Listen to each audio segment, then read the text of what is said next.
भूखे के भूख छुपाए न छुपे। घर आए, बच्चों की अम्मी से कुछ तलब किया, पूछा कुछ खाने को है, उन्होंने कहा कुछ नहीं। इमाम साहब फिर चले गए।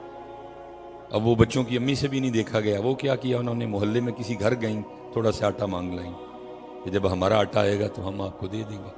ले आके गुनिया और इमाम साहब के इंतज़ार में कि इमाम साहब आएँ और ताज़ा आटा गूंद के रोटी पका के दूँ। इमाम साहब आए, ताज़ा आटा देखा, पूछा घर में तो कुछ नहीं था, आटा किधर से आया?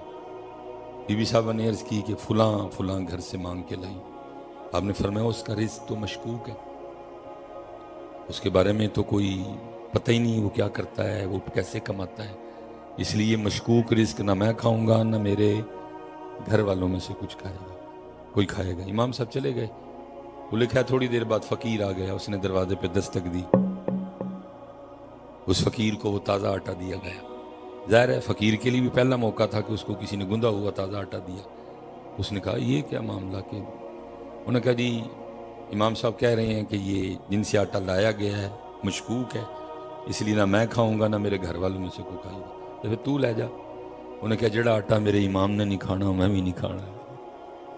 क्या दौर था हज़रत, जब फ़कीरों के भी ये अंदाज हुआ करते थे। कैसा सोना दौर था जब फ़कीरों के भी ये अंदाज हुआ करते। फ़कीर भी इतने तकवे वाले थे। हाँ जी, अब इमाम साहब ने भी नहीं खाना, घर वाले ने भी नहीं खाना, फ़कीर ने भी नहीं खाना, करना की आटे। इसलिए लिखा है कि उस आटे को दरिया दजला में फेंकवा दिया गया। इमाम साहब वापस तशरीफ़ लाए, आटा नहीं मिला। पूछे आटा कितने गया? उन्होंने कहा जी तुसी भी नहीं खाना असी भी नहीं खाना। फ़कीर ने कहा, वो कहता मैं भी नहीं खाना, तो हमने दजला में फेंकवा दिया। फरमाया ये क्या जुल्म किया, अब तक उस आटे को दजला की मछलियाँ खा चुकी होंगी, जब तक अहमद जिंदा रहेगा आज के बाद कभी भी दरिया दजला की मछली भी नहीं खाएगा।